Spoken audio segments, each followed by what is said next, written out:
As the world's biggest democracy with an economy among the world's 10 largest, India's status as a re-emerging global power is not just recognized but increasingly institutionalized. A seat in the G20, an increased clout in the international financial institutions, growing acceptance as a nuclear-armed state, and impressive peacekeeping credentials under the United Nations. These instances hint at India's foreign policy being successful, but in my opinion, it is nothing more than a disaster. Good evening, ladies and gentlemen. I am Prashant Balaji, here to speak for the motion that India's foreign policy is not keeping in line with our global aspirations.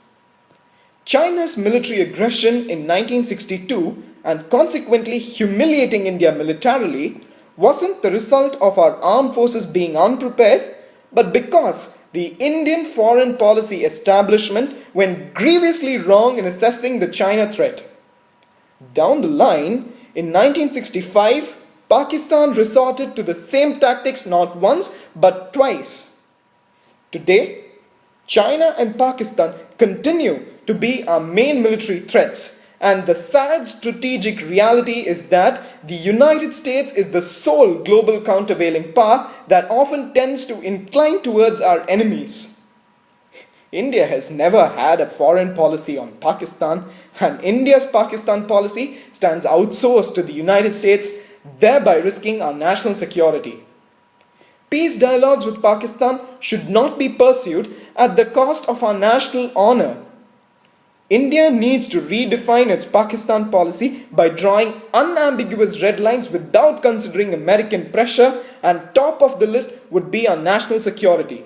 No more talks on Kashmir and no more military intrusions.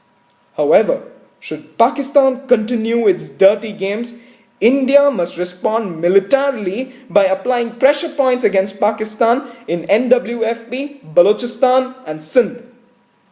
Coming to China, India lacks the strategic audacity where the Indian army chiefs are made to mouth the lame governmental excuse that their intrusions were due to lack of clear demarcation on a line of control, but the Chinese have never acknowledged the presence of such a line ever. The Indian army keeps reiterating its stand that they are ready to take on China, but never does it happen. Why? That is a question our policymakers have to answer. In 2011, the Indian government went ahead with signing the Teesta Agreement with Bangladesh without seeking rights to our landlocked northeast, transitional rights.